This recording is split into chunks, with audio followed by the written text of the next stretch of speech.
bringing you classic gaming.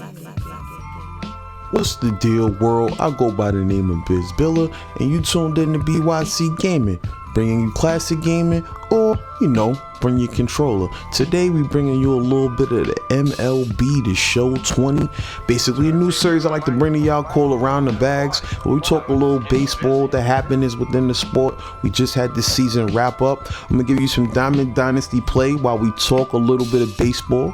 My team, the Dallas Lone Stars, just random team. I always wanted to make a team out there from Texas, man, you know what I'm saying, play in the Rangers ballpark. Today we on the road, we taking on a random team online, playing somebody in Diamond Dynasty, so let's go ahead and get to it. We'll be playing at Busch Stadium, if I'm not mistaken. Should be a good one, you know what I mean? Y'all tune in, y'all see the results. But nonetheless, what I wanted to talk about here, specifically on Around the Bags, is the season this year. MLB had a lot going on. We all had a lot going on with COVID and all the happenings of 2020, but MLB found a way to get the season back on and rolling. They did what they did, quick little 60 plus game sprint. And despite the fact that I'm an old school baseball traditionalist, I love the 162 games. I love the fact that there's no time limit, etc., etc. It's pure in a lot of ways. There haven't been too many changes over the years to how baseball does what they do. Now, with that said, we had a season where the schedule had to be cut short, and that gave them an opportunity to try different things with the extra inning rules and things of that nature. And to be honest, it was quite successful, and I'm very interested and intrigued to see what MLB does in the future as far as trying to speed up the game. Not only that, but also bring in more fans to the sport that a lot of us, I'm not going to say my age, but a lot of people my age and up, we love the sport, man, and we wanted to catch up with basketball, football, some of the other sports that are popular in the country. But nonetheless, it is what it is. Solid season by MLB. Now, at the end of the season, what we usually do, hand out awards. Now, I'm not going to lie, some of these awards, I'm not going to be able to be as intricate in my description of why I picked who I picked, specifically with the first one we'll talk about in a second, because I didn't get to see everybody play. I got to see a good amount of teams play this year, from the west to the east, north to the south, and I put together this list. As here you see we got one runner on, and Marcell Ozuna is at the plate as we get ready here to break down some of the awards.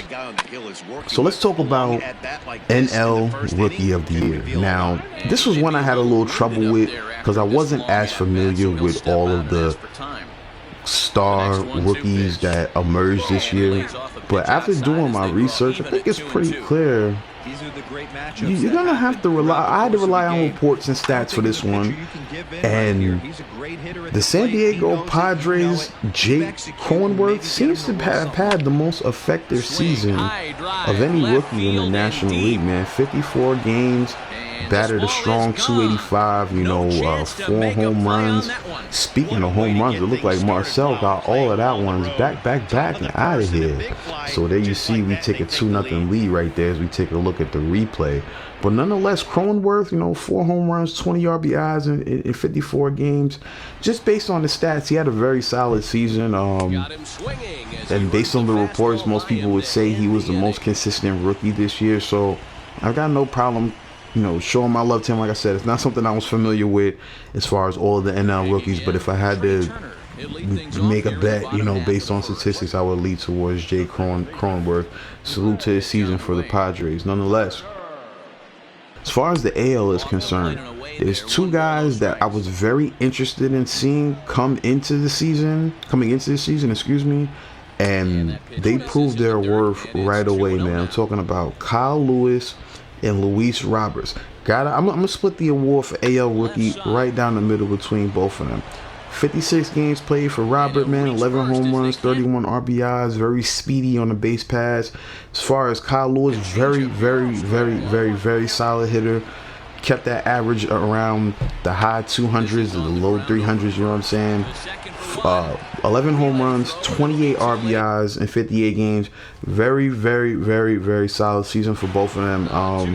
I got both of these guys on my Dynasty team, man, and they had big expectations coming into the season, and they both produced at a high level for their respective AL ball clubs. Obviously, Robert and the Chicago White Sox had a very, very solid season. Now they're going to be managed by Tony La Russa. We'll see how that young team develops under Tony La Russa. And then you got the Mariners, who have been struggling for the most part in the last couple of seasons, but a very, very, very bright spot in Kyle Lewis. The future looks bright for both of these teams. Can't wait to see what these two young guys do, these two great young outfielders do in the future. And let's go ahead and move on to some of the other awards, man. As far as the AL MVP, his teammate I felt was Rookie of the Year, right? Gotta give credit to another White Sox, arguably the best hitter in the bigs this season. And I truly enjoyed running with his team this season in MLB The Show 20. And I'm talking about Jose Abreu, man. In 60 games, that 2.6 WAR, 300 batting average, 19 home runs, 60 RBIs. Man, let me tell you something, man. Jose Abreu is a monster out there, man. This dude can hit for average. This dude can hit for power. One of my favorite first basemen in MLB right now. Very solid season for the White Sox. I think if their pitching staff can be a little more consistent outside of Giolito and some of the other guys, I think they'll be a very dominant force in the AL. But it all starts with him and Edwin Encarnacion. Those bats are very consistent for the White Sox, man. But like I was saying, arguably one of the best hitters in the bigs this season, man. He was doing this thing, and I gotta salute him. I'm gonna give that AL MVP to Jose Abreu, man. Salute to him and the Chi Sox. Nonetheless, let's move on to the NL, man. Wow, one of the most consistent hitters on one of the NL's most consistent ball clubs this season, and I can admit that being a diehard Met fan, you know what I mean? We're rivals with this guy's teams. A lot of important RBIs in the season that this guy had for his team, even though they fell short in the National League Championship Series.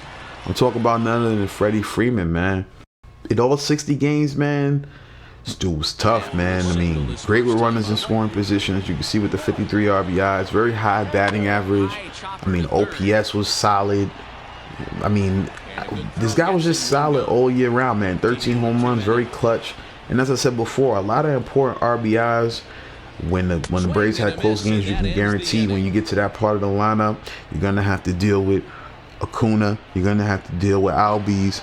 But the one bat that you can say has definitely been consistent, I mean, dating back many seasons, is Freddie Freeman, man. That left-handed bat has been consistent. He gets the job done.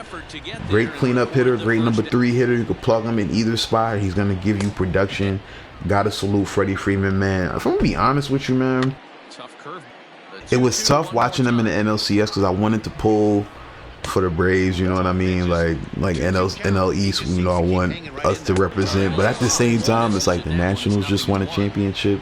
I didn't want another team from our division winning a title before we could. So, you know, salute to the Braves. You know, they had a great season, and I think they'll definitely be back in the mix when we get to a regular 162-game season. I think that benefits them more. But even with that said, it was still tough to go up against an LA Dodger team that was very inspired to get back to the World Series and have a chance to play for the championship again after coming up short so many times in the past 5 years. So salute to both of them. We'll talk more about the Dodgers in just a minute, but salute to Freddie Freeman and the Atlanta Braves. Great season. He's my NL MVP. Now, as we look in at John Smoltz dealing right now in this game for my Dallas Lone Stars, let's move on to the pitchers and let's talk Cy Young. Let's talk about the AL American League side. Man, I think it's a pretty clear winner as far as the American League is concerned, man. This guy was dominant all season from wire to wire, man. Great season for this pitcher. I mean, 12 starts, 77 and 1/3 inning pitch, which led to an 8-1 record. ERA of 1.63, man. Not giving up many runs. 122 Ks compared to 21 walks. I mean, you gotta respect that, man. What a season for Shane Bieber, man. The starter for the Cleveland Indians. I think it's pretty easy to say he was the best pitcher in baseball this year. A lot of people expected Garrett Cole to do some dominant things in New York. I think that's still to come, but clearly the best pitcher in the AL and probably in baseball, you can make the argument, no doubt, is Shane Bieber, man. Very impressive. .87 whip. I mean, I didn't watch a lot of Cleveland Indians baseball this year. I've seen a few of his starts, but they have a solid lineup. They play in a division that some would say is winnable, but you got the Minnesota Twins at the top. You got the Chicago White Sox, we just talked about with Jose Abreu and company. And you got the Indians. You know, the Indians are in the mix. We might not be calling them the Indians in a few years as things are changing with, you know, certain terms being used, but that's a very tough division. But nonetheless, if you have a pitcher who's coming out every 5-6 days and giving you starts like this, along with they have Carrasco and a couple other guys, you know, I think the Indians are going to be in the mix for the next couple of years to come. Salute Francisco Lindor. You've seen him in this gameplay right here for the Diamond Dynasty squad, and I'm impressed by what Shane Bieber did this year. Just hoping he can get more run support, you know, more consistent effort from his ball club. And with that said, salute to him. He's my AL Cy Young winner for 2020, the COVID shortened season. Nonetheless, let's wrap it up with my favorite league, the NL. Let's talk about this Cy Young winner. This was a little tougher. There were a lot of guys in the running for this, but I pretty much had to lean towards statistics, and I thought this guy's numbers was pretty solid in a shortened season. Top 3 in ERA, just barely above 2 in ERA, you know what I mean? 8 wins and a great walk to K ratio.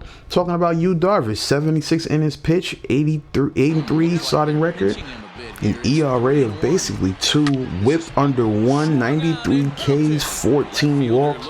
Very solid season through and through from Yu Darvish. As you can see here, my opponent has had enough of the game. He's hit quit. And I'm just going to quit while I'm ahead. There's not much more footage to show you, as my opponent did not want to go all 9 innings with your boy. As you can see, Marcell Ozuna was pretty dominant in this game. But nonetheless, those are my awards for the year. Salute to all the MLB players getting out there and putting on an entertaining season for us despite everything that went on this year. It's a crazy 2020. I hope things can get back to normal very soon. We can get back to going to the ballpark, having a hot dog, and enjoying the games that we love, man. You know what I'm saying? Salute to all my Mets fans out there. Salute to all my MLB fans out there. And salute to you for tuning in. This has been another episode of Around the Bags, BYC Gaming. We out of here.